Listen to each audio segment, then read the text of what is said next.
Modern China begins with the end of the dynasties. Revolutionaries thought the emperors were not modernizing enough, allowing Western powers to insert their annoying imperial influences in China. The Qing dynasty was overthrown with the Wuchang Uprising, when a bomb accidentally exploded and the revolutionaries were like, well shit, they're just gonna blame that on us. I guess the revolution starts now. Establishing the Republic of China in 1912. Dr. Sun Yat-sen, a bona fide god to the Chinese, became the first provisional president, although he actually didn't directly participate in the uprising. He was in Denver, Colorado at the time, but hey, he was a leader. Sun Yat-sen struck a deal with General Yuan Shikai, commander of the new army, that if he could get the last emperor of China to renounce his rule, he'll get to be the president. This didn't prove to be a challenge, considering Emperor Puyi was literally 6 years old at the time. Hey kid, I'll make you a deal. You can either spend all day ruling over all these losers, being revered as a god amongst men, or you can have this real sick yo-yo. So Yuan Shikai became the official president of the Republic of China, finally ending 3,000 years of dynasty rule. But that wasn't good enough, and a few years later he pulled a Napoleon and declared himself emperor. Understandably, the Chinese people, having just ended an emperor's reign, did not find this very cash money, and he abdicated in 1916, dying shortly after, thus beginning the warlord era. China shattered into multiple regions, ruled by various warlords, but our hero Sun Yat-sen and the nationalists haven't given up on a unified China. But he needed help, establishing alliances with the Soviet Union and the Chinese Communist Party. Because hey, what could go wrong with an alliance between two groups of people with fundamentally different ideologies? It worked out totally fine for the Fire Nation and the rest of the world in Avatar: The Last Airbender. Yeah, I'm watching a kid's show, so what? Chiang Kai-shek takes control of the Nationalist Party after Sun Yat-sen bites the dust in 1925, working with the communists who were all like, God, these warlords are annoying. Luckily, we're close to a unified China. Yeah, those warlords are gross. But you wanna know who's really gross? Them commie bastards. Yeah, wait, what? Chiang turns on the communists, not resting until he chased all of their armies out of the Nationalist Party, igniting the Chinese Civil War. Both sides trying to— wait, what's going on up here? We'll worry about that later. Chiang Kai-shek almost had the communists defeated until they embarked on the famous Long March across treacherous terrain all the way to the northwest, during which they recognized Mao Zedong as their leader, who will henceforth be shown with a halo so don't get wallbanged by a CCP hit squad. Anyway, after a tussle over a bridge, we're now at war with the Japanese, leading the nationalists and the communists to set aside their differences and form a united front against them. Then, with the help of the US and allies, they defeated Japan, ending the Second Sino-Japanese War and World War II. They were victorious. They succeeded in ending the long, 14-year, atrocity-filled Japanese occupation of China, their beloved homeland, their ancient, culture-rich civilization, once again finally free from the searing claws of tyranny. Full-scale civil war breaks out again, with the communists accomplishing an incredible comeback fitting for a Rocky movie, routing Chiang Kai-shek and the nationalists to Taiwan in 1949. Scholars debate on exactly how the communists were able to come back. Some attribute it to Mao's charismatic ability to persuade peasants and farmers, gathering their support by promising communism would improve their lives and that they'd never go hungry again. Now in power of the mainland, Mao set on creating a new socialist state, the People's Republic of China, declaring that the working class would be leaders of a People's Democratic Dictatorship. So yeah, you get to vote.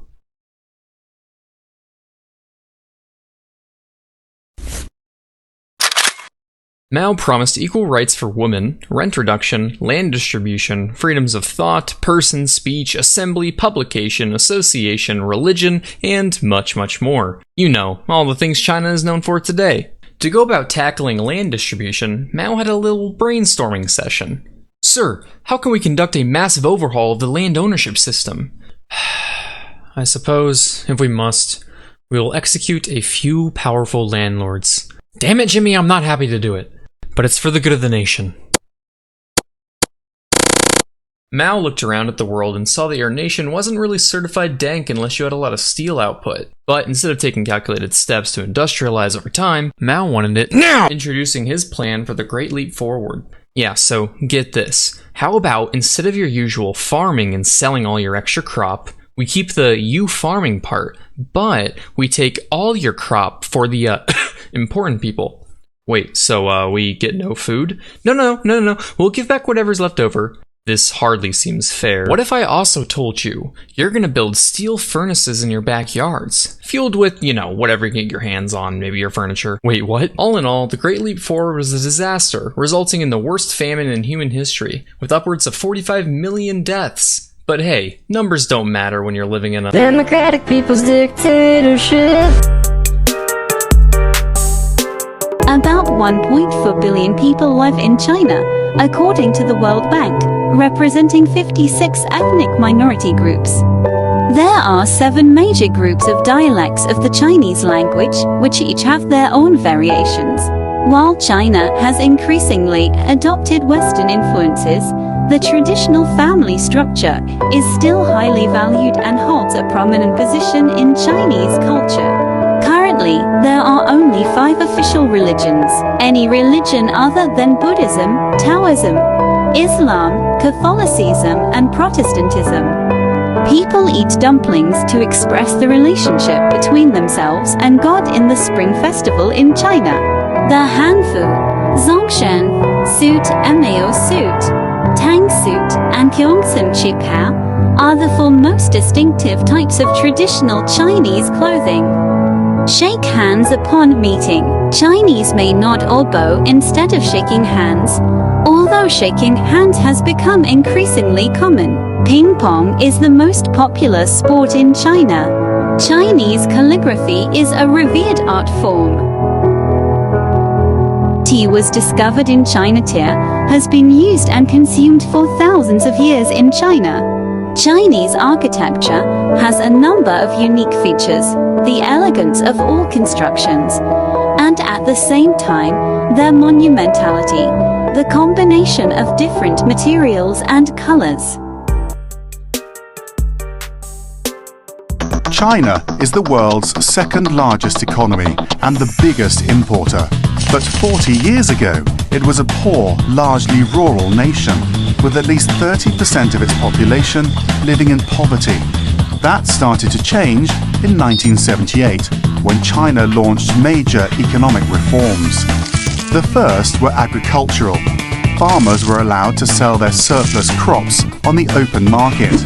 Success in agriculture and more open trade led to the privatization of other state-owned enterprises. In 1980, China became a member of the World Bank and International Monetary Fund. That's the same year it created 4 special economic zones to encourage foreign direct investment. As the economy opened up to the outside world, companies flooded into China to build factories and take advantage of cheap labor. Stock markets in Shanghai and Shenzhen opened in 1990. Economic growth boomed the following decade, averaging 10% a year. More than 500 million people have been lifted out of poverty since China's economic reforms began. It's been called an economic miracle, and one the global economy has come to depend on.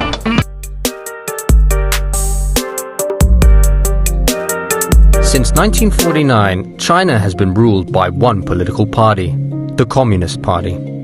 The party's leadership is enshrined in China's constitution, and it controls almost every facet of Chinese life.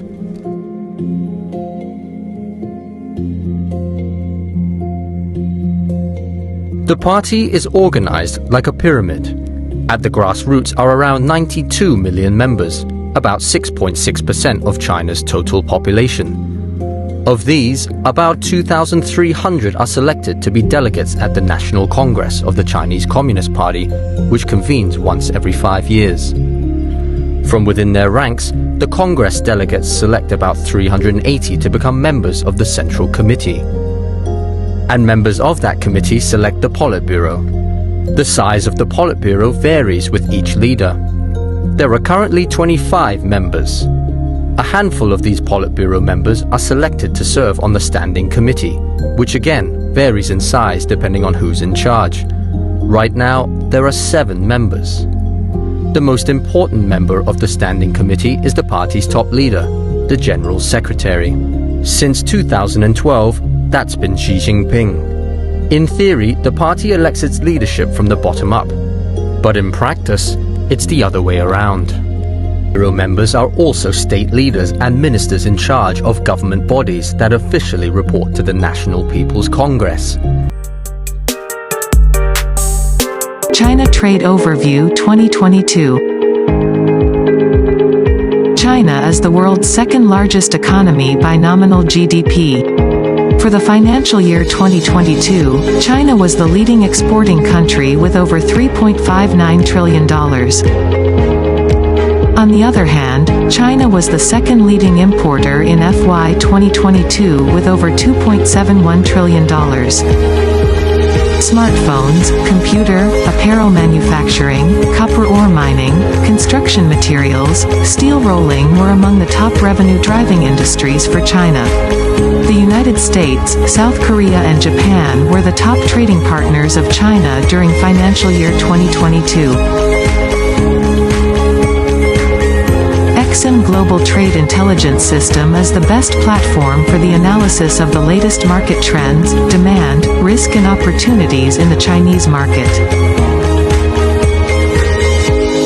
Let's study about China trade statistics for the fiscal year 2022. China's top 10 product imports.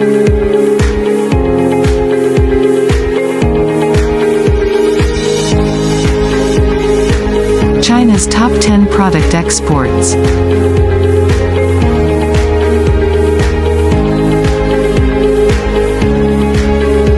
China's top import trading partners.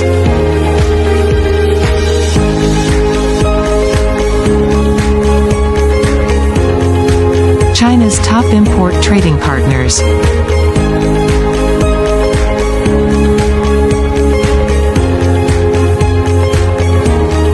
Chinese import-export companies.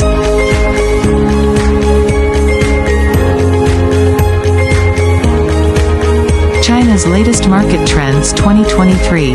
China's oil imports are all-time in FY 2023.